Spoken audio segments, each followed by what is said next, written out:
El aire acondicionado de mi oficina en el piso 42 de la torre en Santa Fe zumbaba con un tono bajo y constante, manteniendo la temperatura en unos perfectos 19 grados centígrados. Afuera, la Ciudad de México era un caos de tráfico, smog y calor, pero aquí dentro, en mi santuario de cristal y acero, todo era frío, estéril y controlado. Exactamente como me gusta. Me llamo Damaris y a mis 34 años, he construido una reputación que hace temblar a los directores financieros más arrogantes del país. No soy contadora, soy auditora forense. Mi trabajo no es sumar números, mi trabajo es diseccionar mentiras. Soy la persona a la que llaman cuando los números no cuadran, cuando el dinero desaparece en paraísos fiscales y cuando la codicia humana deja un rastro digital que creen haber borrado. He destruido carreras, he desmantelado redes de corrupción y he enviado a hombres poderosos a prisión con nada más que una hoja de cálculo y mi instinto. Pero ninguna auditoría, por compleja que fuera, me había preparado para el nivel de fraude emocional que estaba a punto de presenciar. Estaba revisando el informe preliminar de una empresa de logística sospechosa de lavado de dinero cuando mi teléfono personal, colocado boca abajo sobre el escritorio de caoba, comenzó a vibrar. El zumbido contra la madera resonó en el silencio de la oficina como una advertencia. Le di la vuelta. La pantalla se iluminó con un nombre que no había visto en 3 meses y que deseaba no tener que ver nunca más: Berenice. Mi estómago se contrajo. No era miedo.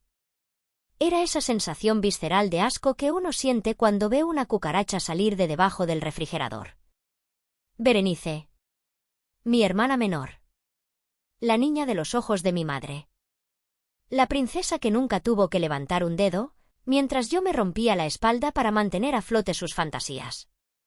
Miré hacia el sofá de cuero italiano en la esquina de mi oficina. Allí, sentada con una elegancia que ni la enfermedad había podido borrar del todo, estaba Doña Socorro. Mi madre. Estaba leyendo una revista de arquitectura, con sus gafas de lectura posadas en la punta de la nariz. A sus 68 años, había recuperado algo de color en las mejillas después de la pesadilla de las últimas semanas. Ella sintió mi mirada, levantó la vista y vio el nombre parpadeando en mi teléfono. Sus ojos se oscurecieron. No dijo nada. Solo asintió levemente hacia el aparato, dándome permiso para abrir la compuerta del infierno. Deslicé el dedo por la pantalla y activé el altavoz. ¿Damaris? ¿Estás ahí? La voz de Berenice llenó la habitación. Sonaba aguda, quebrada, empapada en un pánico que, para un oído no entrenado, sonaría devastadoramente real. Pero yo soy auditora. Escucho las pausas, los cambios de tono, las inconsistencias. Y lo que escuché no fue dolor. Fue actuación. Estoy aquí, Berenice, dije. Mi voz salió plana, sin emoción. No le daría la satisfacción de saber que me importaba. Hubo un sollozo fuerte al otro lado de la línea. Un sonido gutural, casi teatral. Es mamá. ¡Ay, Dios mío, Damaris! Mamá se nos fue. Me quedé inmóvil. Aunque sabía lo que venía, escucharlo en voz alta, escuchar a mi propia hermana declarar muerta a la mujer que estaba sentada a 3 metros de mí, hizo que un frío polar recorriera mi columna vertebral. Miré a mi madre. Doña Socorro cerró la revista lentamente. Sus manos temblaban, no por la edad, sino por la furia contenida. Se quedó petrificada, escuchando su propia sentencia de muerte. ¿De qué estás hablando?, pregunté, manteniendo la farsa. Necesitaba que ella lo dijera todo. Necesitaba grabar cada palabra de esta traición. Murió anoche, Damaris, gimió Berenice, sorbiendo la nariz ruidosamente. Fue el corazón. Un infarto fulminante, dijo el doctor Cipriano. Ocurrió a las 4 de la mañana. Heriberto y yo intentamos todo. La llevamos a la clínica del pueblo, pero ya era tarde. Se nos fue en el camino. Se murió en mis brazos, Damaris. Mi mamita se murió en mis brazos. Apreté el puño tan fuerte que mis uñas se clavaron en la palma de mi mano. En mis brazos. ¡Qué imagen tan conmovedora! Sobre todo porque sabía, con certeza absoluta, que a las 4 de la mañana de ayer, Berenice estaba durmiendo la borrachera después de una fiesta en Guadalajara, y mi madre estaba aquí, en la Ciudad de México, durmiendo en mi habitación de invitados bajo sábanas de hilo egipcio. ¿Dónde está ella ahora?, pregunté, interrumpiéndola. Voy a salir para Jalisco inmediatamente. Necesito verla. No, gritó Berenice, casi demasiado rápido. Luego, dándose cuenta de su error, bajó la voz a un susurro trágico. No tiene caso, hermana. Ya no está. ¿Cómo que no está?, insistí, inclinándome sobre el escritorio. La cremamos, Damaris. Hace 2 horas. Casi me río. Una risa amarga y oscura. ¿La cremaron?, repetí lentamente. ¿Sin avisarme? ¿Sin autopsia? ¿En menos de 12 horas? Berenice, sabes perfectamente que mamá es católica devota. Ella quería un entierro tradicional en el cementerio familiar, junto a papá. Ella odia el fuego. ¿Fueron las nuevas regulaciones sanitarias?, excusó Berenice, su voz subiendo una octava.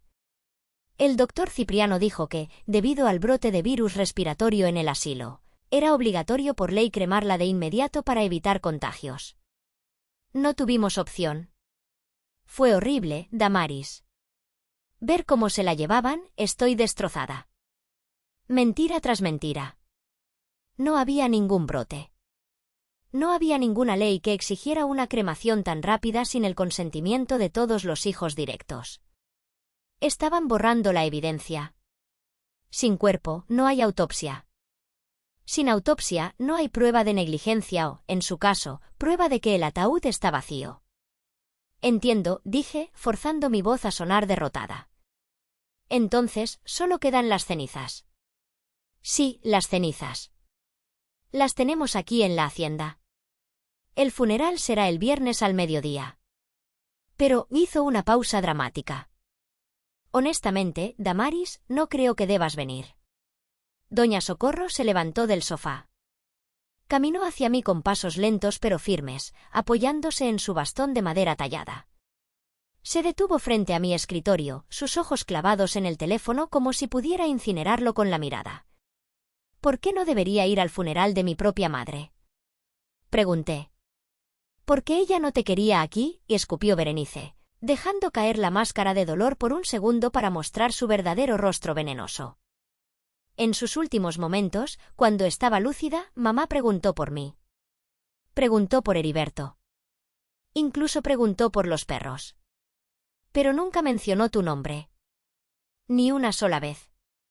Y dejó instrucciones claras, Damaris. ¿Qué instrucciones? Dejó un testamento oral ante el notario y el doctor. Me dejó la hacienda Los Agaves a mí. Todo. La casa, las tierras, los cultivos de agave, las cuentas bancarias. Dijo, Damaris ya tiene su vida de rica en la ciudad, ella nos abandonó. No necesita nada de nosotros. Así que, hermana, te quedas sin nada. 0.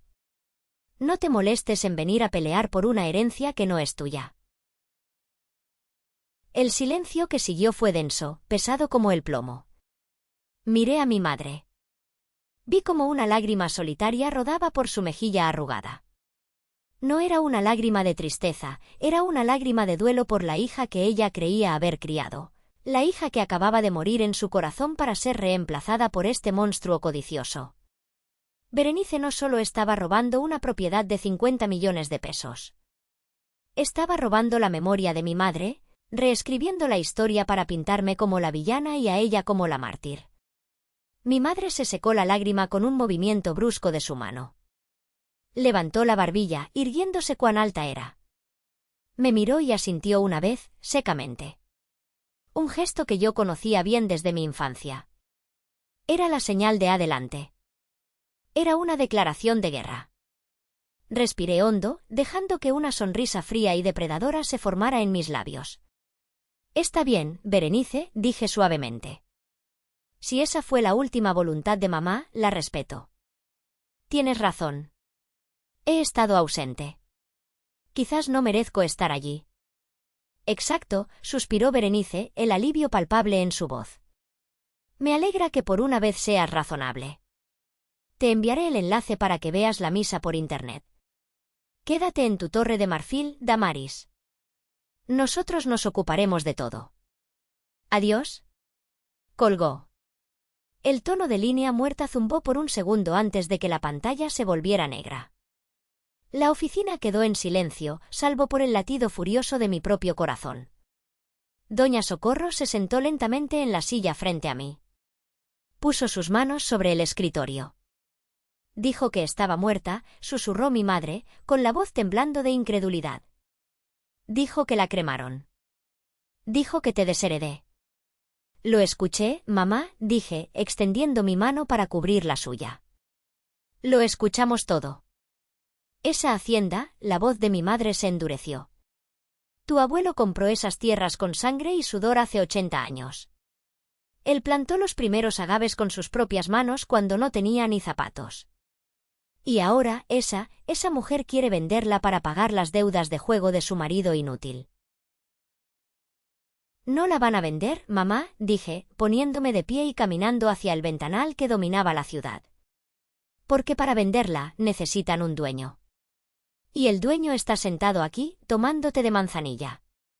¿Qué vamos a hacer, hija?, preguntó ella.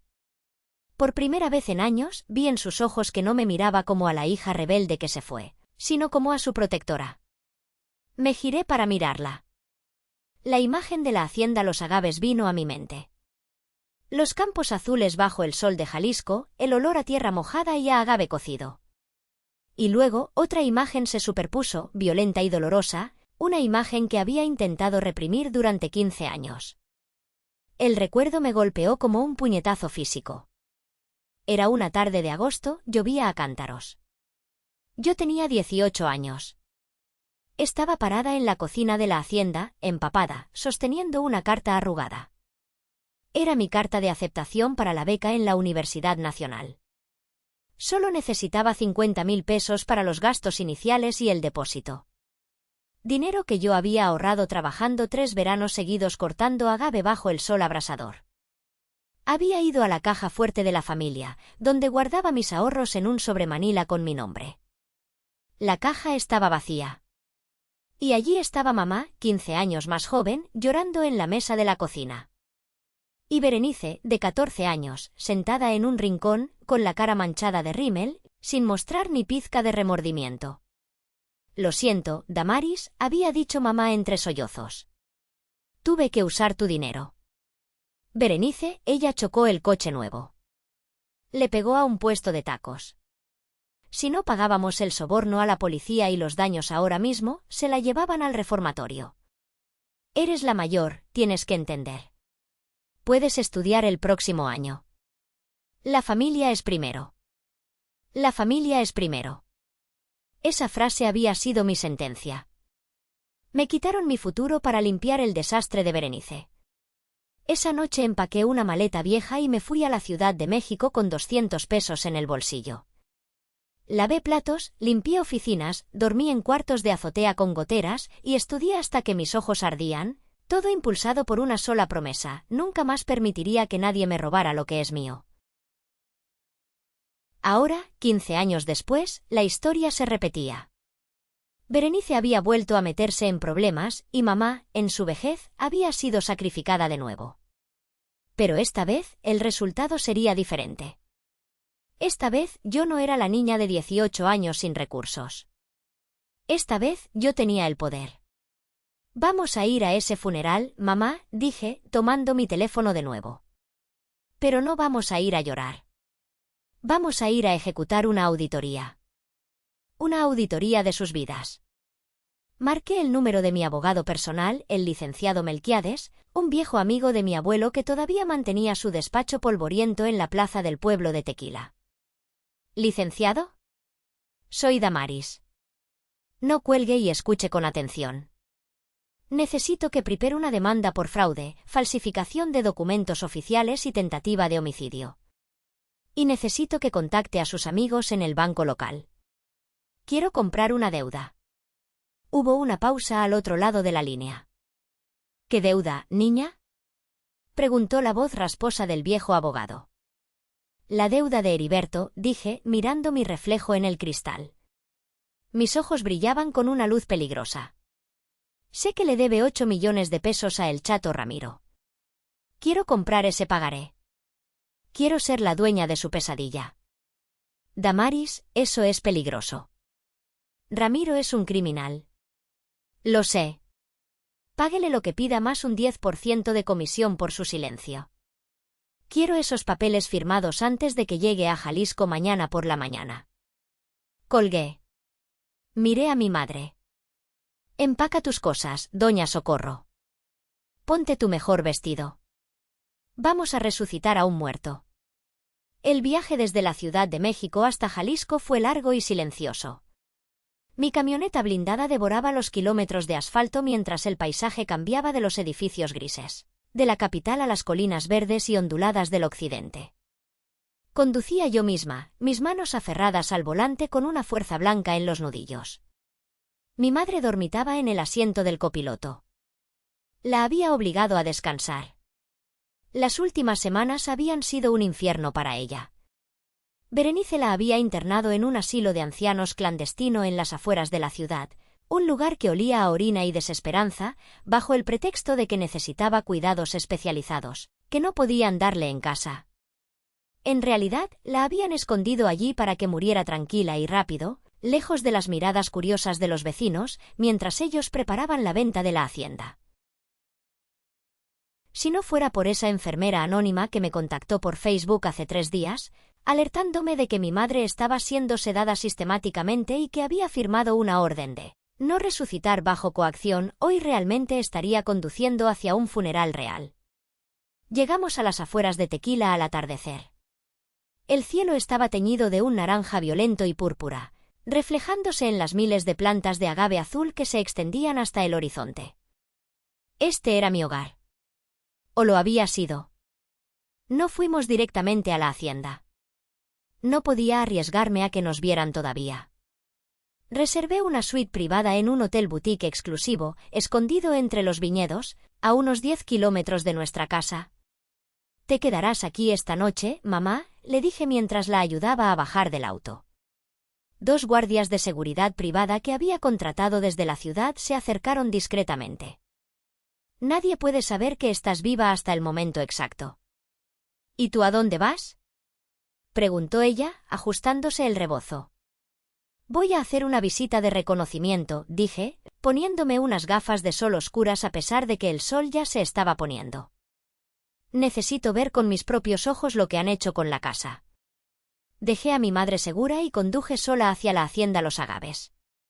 Aparqué el coche en un camino de tierra lateral, oculto por una hilera de árboles de jacaranda, y caminé los últimos 500 metros. El muro perimetral de piedra volcánica seguía igual que en mis recuerdos, imponente y antiguo. Pero al llegar a la entrada principal, el corazón se me cayó a los pies. Ahí estaba.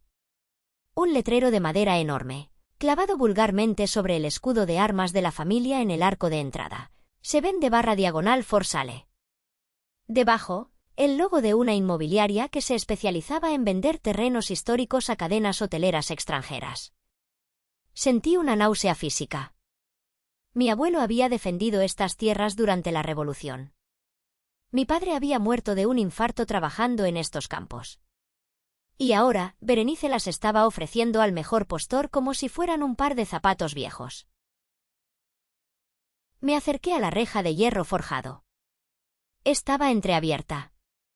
Me deslicé hacia adentro, manteniéndome en las sombras de los laureles de la India que flanqueaban el camino de entrada. El patio central, que solía ser un jardín exuberante lleno de rosas y bugambilias, estaba irreconocible.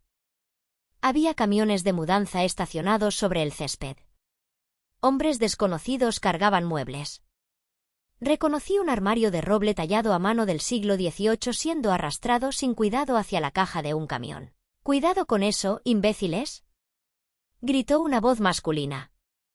Era Heriberto. Mi cuñado. Estaba de pie en el porche, con una camisa desabotonada que dejaba ver su barriga sudorosa, sosteniendo una cerveza en una mano y un cigarro en la otra. No parecía un hombre de luto. Parecía un capataz borracho. Ese trinchador vale más que sus vidas. Bramó. Si lo rayan, se los descuento de la paga. Observé con horror cómo sacaban las pinturas de los antepasados. Estaban desmantelando la historia de mi familia pieza por pieza, vendiéndola al menudeo antes de vender la casa entera. Era un saqueo. Un saqueo autorizado por una mentira. No pude contenerme más. La ira superó a la prudencia. Salí de las sombras y caminé directamente hacia él. Mis tacones repiquetearon sobre el empedrado del patio, un sonido agudo y rítmico que cortó el aire. ¿Cuánto pides por el trinchador, Heriberto? Pregunté en voz alta. Heriberto dio un salto, casi derramando su cerveza. Se giró, entrecerrando los ojos en la penumbra. ¿Quién está ahí? Esto es propiedad privada. Largo. Me quité las gafas de sol y di un paso hacia la luz del porche. Hola, cuñado. La cara de Heriberto pasó del rojo congestión al blanco pálido en un segundo. ¿Damaris? Tartamudeó, retrocediendo hasta chocar con una columna. ¿Qué haces aquí? Berenice dijo que no vendrías. Sí, bueno, ya me conoces. Me gusta dar sorpresas, dije, subiendo los escalones del porche lentamente, como un depredador acorralando a su presa. Veo que el luto te ha afectado mucho, Heriberto. Estás tan triste que decidiste vender todos los muebles para no tener recuerdos dolorosos, ¿verdad? Sí, exacto, dijo él, recuperando un poco la compostura y tratando de bloquearme el paso hacia la puerta principal. Estamos despejando la casa. Mamá quería que simplificáramos las cosas. El mantenimiento es muy caro, ya sabes. Claro. Simplificar, repetí, mirando el letrero de se vende que se veía desde el patio. ¿Y la venta de la hacienda también es para simplificar? ¿O es para pagar los 8 millones de pesos que le debes a el chato Ramiro? Los ojos de Heriberto casi se salen de sus órbitas. El cigarro se le cayó de la boca. ¿Cómo sabes eso? Susurró, mirando a su alrededor con pánico, como si el nombre del prestamista invocara su presencia. Yo sé muchas cosas, Heriberto. Soy auditora, ¿recuerdas? Mi trabajo es saber a dónde va el dinero. Y sé que tú y Berenice están en un agujero tan profundo que ni vendiendo esta casa 2 veces podrían salir limpios si no fuera por mi generosidad. ¿Generosidad? Preguntó él, con un brillo de esperanza estúpida en los ojos. ¿Vas a ayudarnos? Mira, Damaris, sé que hemos tenido diferencias, pero somos familia. Berenice está destrozada. Si pudieras prestarnos algo, ¿dónde está ella? Le corté. En la sala. Con el altar. Lo empujé a un lado y entré en la casa. El interior olía a humedad y a cera de vela barata. La mayoría de los muebles habían desaparecido, dejando marcas rectangulares más claras en las paredes y en el suelo donde solían estar. En el centro de la sala principal habían montado un escenario grotesco. Una mesa plegable cubierta con un mantel de terciopelo negro servía de altar. Había docenas de flores, tantas que el olor era empalagoso. Y en medio de las flores, una fotografía de mi madre con un listón negro, y frente a ella, una urna. Una urna de cerámica de Talavera, pintada a mano con hermosos diseños azules y blancos. Era una pieza exquisita. Probablemente lo único valioso que quedaba en la habitación. Berenice estaba sentada en una silla plegable frente a la urna, escribiendo algo en su teléfono con furia. Cuando me oyó entrar, levantó la vista. «¡Tú!», gritó, poniéndose de pie de un salto. Llevaba un vestido negro corto, inapropiado para un velorio pero perfecto para un cóctel. «Hola, hermanita», dije, parándome frente a ella, separadas solo por la urna. «Veo que empezaste la fiesta sin mí. Te dije que no vinieras». Siseó, acercándose a mí con el dedo índice levantado. «Lárgate de mi casa.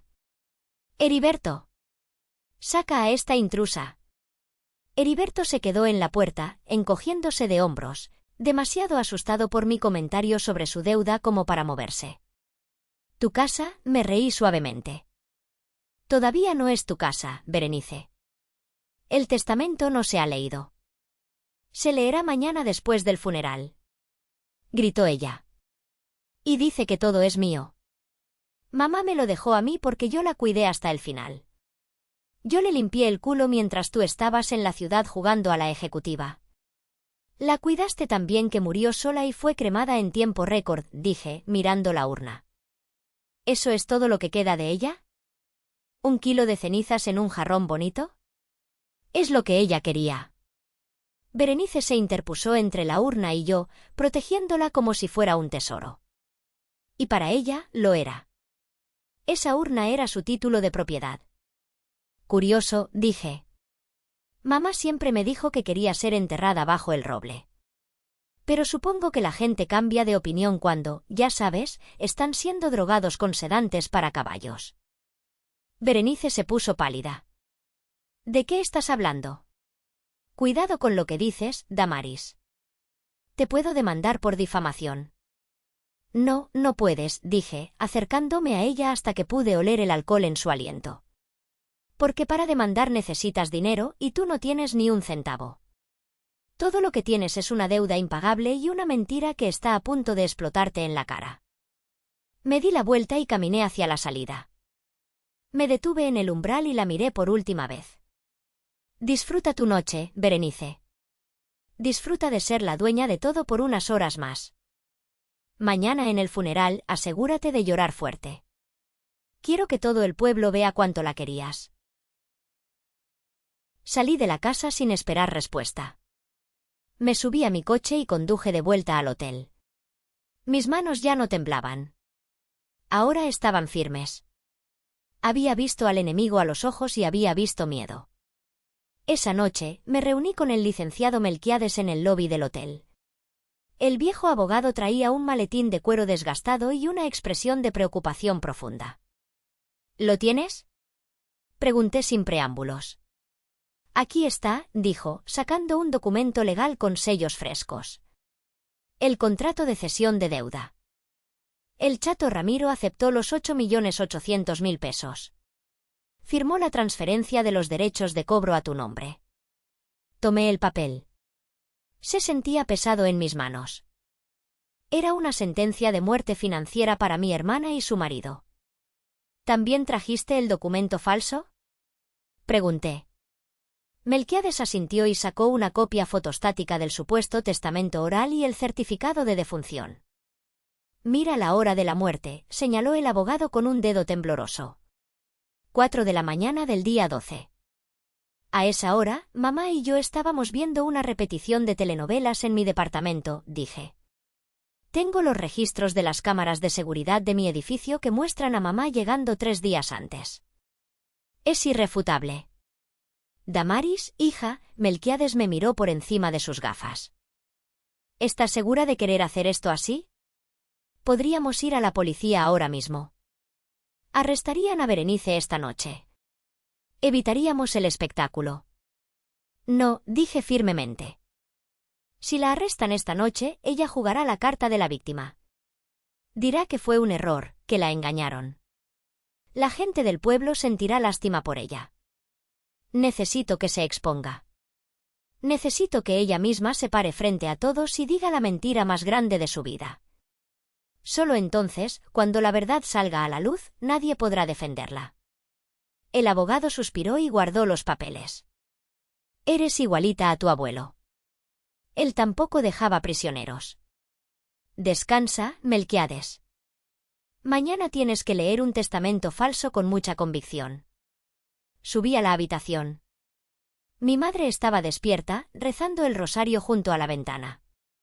¿La viste?, preguntó sin voltearse. Sí. Está lista para su gran actuación. ¿Y la casa? Vacía. Han vendido casi todo. Pero la estructura sigue en pie. Los cimientos son fuertes, mamá. Como nosotras. Me acosté en la cama contigua, mirando el techo. Mañana sería el día. Mañana, la hacienda Los Agaves sería testigo de una resurrección y de una ejecución. El viernes amaneció con un sol radiante que parecía burlarse de la oscuridad de nuestras intenciones. Desde la ventana del hotel vi cómo los trabajadores comenzaban su jornada en los campos de agave, ajenos al drama que estaba a punto de desarrollarse a pocos kilómetros de allí. Ayudé a mamá a vestirse. No elegimos ropa de luto. Nada de negro. Elegimos un vestido tradicional de chiapaneca, bordado a mano con flores de colores vivos sobre una tela de un azul profundo, el color de la realeza, casualmente el color de nuestro agave. Ella se puso sus mejores joyas de oro, aquellas que había logrado esconder en una caja de seguridad secreta antes de que Berenice saqueara la casa. «Te ves hermosa, mamá», le dije, ajustándole el rebozo. «Me veo viva», corrigió ella, mirándose al espejo con una determinación feroz. «Y eso es lo que más les va a doler». Yo opté por un traje sastre blanco inmaculado. Quería ser visible. Quería ser el punto focal de su odio antes de convertirme en el martillo de su justicia.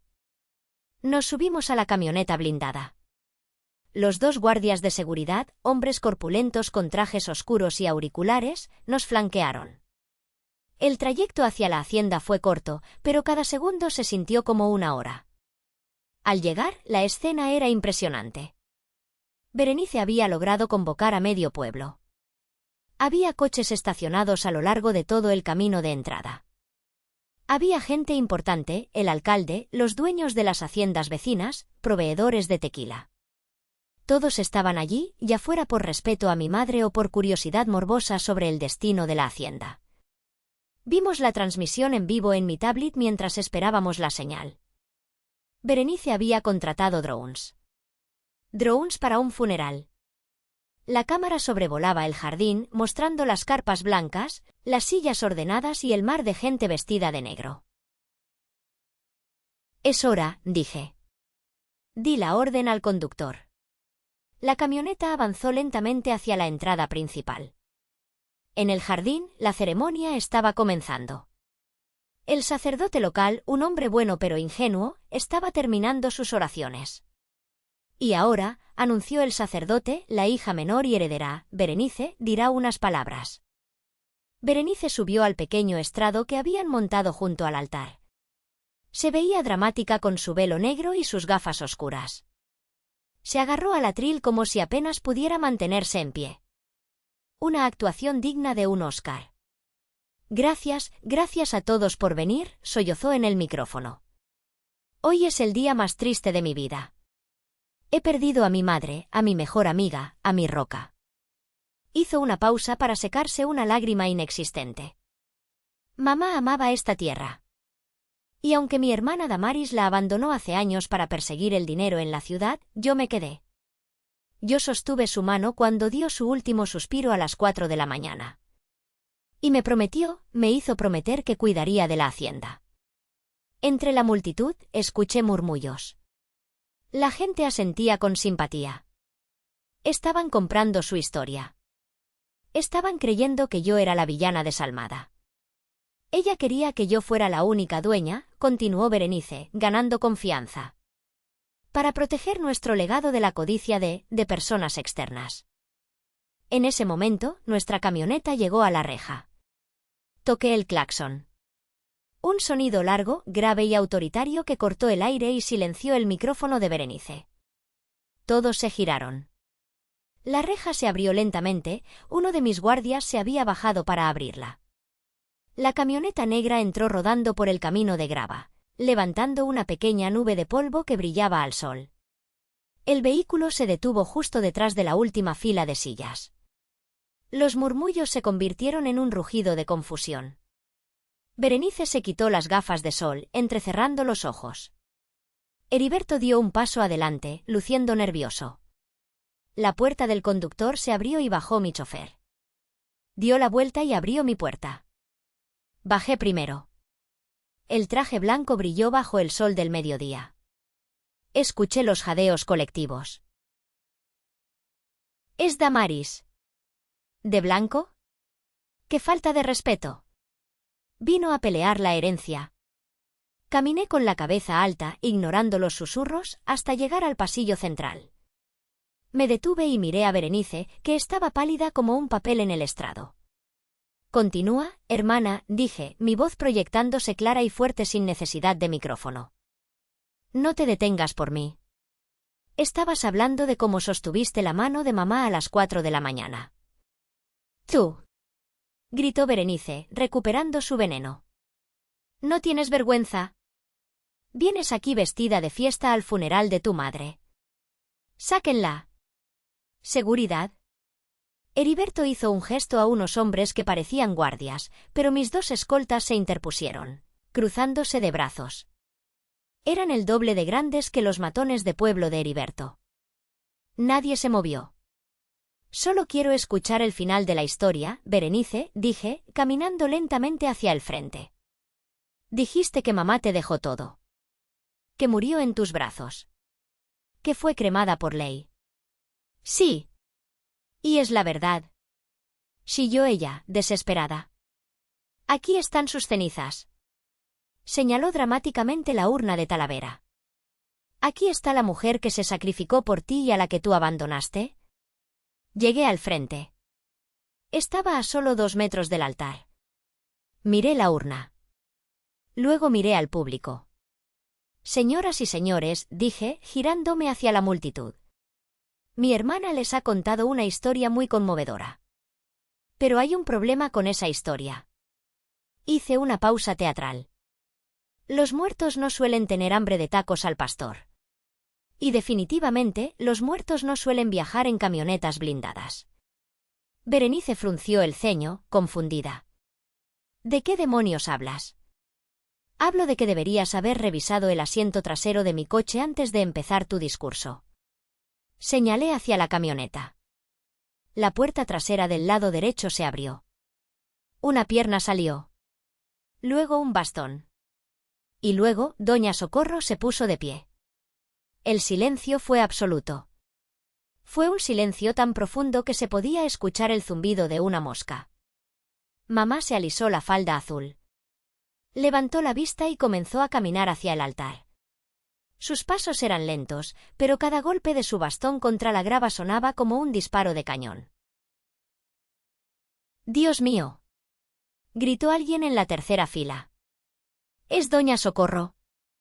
«Milagro. Ha resucitado». La gente empezó a persignarse frenéticamente. Algunos retrocedieron, aterrorizados. Berenice no gritó. Se quedó congelada. Su boca se abrió y se cerró como la de un pez fuera del agua. Sus ojos se fijaron en la figura que se acercaba, incapaz de procesar lo que veía. Heriberto se orinó encima. Literalmente. Vi la mancha oscura extenderse por la entrepierna de sus pantalones caqui caros. Mamá llegó al altar. Subió los 3 escalones del estrado. Se paró frente a Berenice. «M. «Mamá», balbuceó Berenice, retrocediendo hasta chocar con el atril. «Pero, el doctor, la ceniza». Doña Socorro no dijo nada. Levantó su bastón y con un movimiento rápido y violento, golpeó la urna de Talavera. La urna voló por el aire y se estrelló contra el suelo de piedra. Se rompió en 1000 pedazos. Y de su interior se derramó una montaña de arena gris y azulada. La multitud jadeó. Todos se estiraron para ver. «¿Eso es?», preguntó el alcalde desde la primera fila. «Arena para gatos», dije yo, subiendo al estrado junto a mamá. «Marca Gato Feliz. La compré yo misma para probar la teoría». Berenice ni siquiera se molestó en buscar ceniza de madera. Usó arena sanitaria. Berenice cayó de rodillas. «Mamá, déjame explicarte», yo pensé, «¿tú pensaste qué?». La voz de doña Socorro retumbó, magnificada por el micrófono que aún estaba encendido. ¿Pensaste que ya me había muerto de hambre en ese agujero donde me metiste? ¿Pensaste que el doctor Cipriano había hecho bien su trabajo sucio? Yo no sabía. Lloró Berenice, tratando de agarrar la falda de mamá. Fue Heriberto. Él me dijo que estabas muerta. Él trajo la urna. Mentirosa. Gritó Heriberto desde abajo, encontrando su voz por el pánico. Fue idea tuya. Tú falsificaste la firma en el banco. La multitud estaba en shock. Estaban presenciando la implosión de una familia en tiempo real. Los teléfonos celulares estaban en alto, grabando cada segundo. Esto iba a ser viral antes de que terminara el día. El licenciado Melquiades se adelantó, sosteniendo el testamento falso. Berenice, dijo el abogado con voz grave. Tengo aquí el documento que me entregaste esta mañana. Declaras bajo juramento que tu madre falleció y te dejó todo. Eso es fraude procesal, falsificación de documentos y perjurio. En ese momento, las sirenas sonaron a lo lejos. Se acercaban rápido. Pero eso no es lo peor, dije, tomando el micrófono. Lo peor, querida hermana, es lo que planeabas hacer con el dinero. Saqué mi iPad y lo conecté a la pantalla gigante que Berenice había instalado para mostrar fotos de la difunta. En la pantalla apareció un documento bancario.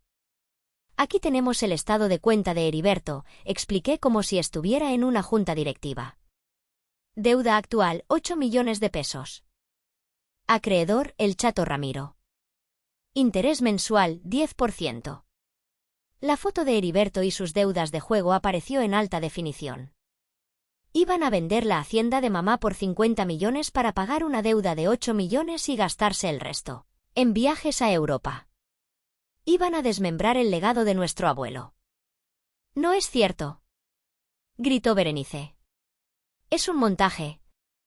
Ah, ¿sí? Sonreí. Entonces, ¿por qué el título de propiedad de la hacienda ya tiene una orden de venta pendiente con fecha de hoy? Las patrullas de policía entraron en el recinto. 4 oficiales bajaron. Detrás de ellos, esposado y cabizbajo, venía el doctor Cipriano. Lo habían arrestado hace una hora. Había cantado como un canario. Señora Berenice Salgado, señor Heriberto López, dijo el oficial al mando. Quedan detenidos por intento de homicidio, fraude agravado y falsificación de documentos oficiales. Los policías subieron al estrado. Esposaron a Berenice, que gritaba y pataleaba como una niña malcriada. «Mamá, diles algo. Soy tu hija. No dejes que me lleven». Doña Socorro la miró. Sus ojos estaban secos. «Mi hija murió anoche, Berenice. Tú misma lo dijiste. Tú organizaste su funeral». Los policías arrastraron a Berenice y a Heriberto hacia las patrullas. La gente abucheaba. Algunos incluso les lanzaban las flores del funeral. Cuando las patrullas se alejaron, me quedé sola en el estrado con mamá. El silencio volvió al jardín, pero esta vez era un silencio de alivio, de aire limpio después de una tormenta. Miré a la multitud. El funeral ha terminado, dije. Pero la fiesta de bienvenida a la vida de Doña Socorro acaba de empezar. ¡Que suene la música! Hice una señal a los mariachis, que estaban petrificados en una esquina. «Tóquenme el rey», ordenó mamá, levantando su bastón. Y la música comenzó. La fiesta duró hasta el anochecer. Los vecinos, inicialmente avergonzados por haber creído la mentira, se volcaron en celebrar que Doña Socorro estaba viva. Sirvieron tequila, comieron barbacoa y bailaron. Fue la mejor no boda y no funeral en la historia de Tequila. Pero yo tenía un último asunto pendiente. Mientras la fiesta continuaba en el jardín, me retiré a la biblioteca de la casa con el licenciado Melquiades. Allí, sentado en una silla de madera, estaba un hombre que había llegado discretamente durante el caos, el Chato Ramiro. El prestamista parecía divertido. «Buena función, señorita Damaris», dijo, masticando un palillo. Nunca había visto algo así. Vale cada peso de los intereses que me pagó. Aquí está el resto, le entregué un cheque certificado por el saldo final. Ahora, firma el traspaso. Ramiro firmó los documentos, cediéndome legalmente la deuda de Heriberto. Ahora usted es la dueña de sus almas, se rió Ramiro, guardando el cheque. Suerte cobrando. Esos dos van a estar en la cárcel un buen rato. No necesito cobrarles en efectivo, dije, mirando los papeles. Voy a cobrarles en justicia. Cuando Ramiro se fue, Melquiades me miró con preocupación. ¿Qué vas a hacer con esa deuda, Damaris? Heriberto y Berenice no tienen dinero. La casa donde vivían en el pueblo está a nombre de él, pero está hipotecada hasta el cuello. Lo sé, dije. Voy a ejecutar la garantía. Voy a quitarles su casa, sus coches, todo. Cuando salgan de la cárcel dentro de 10 o 15 años, no tendrán a dónde ir. Eso es, muy duro, murmuró el abogado. Ellos intentaron matar a mi madre, Melquiades. Intentaron borrarme de la familia. Esto no es duro. Esto es el saldo final de la auditoría. Salí al porche. La noche había caído. Las estrellas brillaban intensamente sobre los campos de agave. Mi madre estaba sentada en su mecedora favorita, con una manta sobre las piernas, viendo cómo la gente bailaba. Me senté a su lado. ¿Se acabó? Preguntó ella. ¿Se acabó, mamá? La hacienda es segura. Berenice no podrá tocarla nunca más.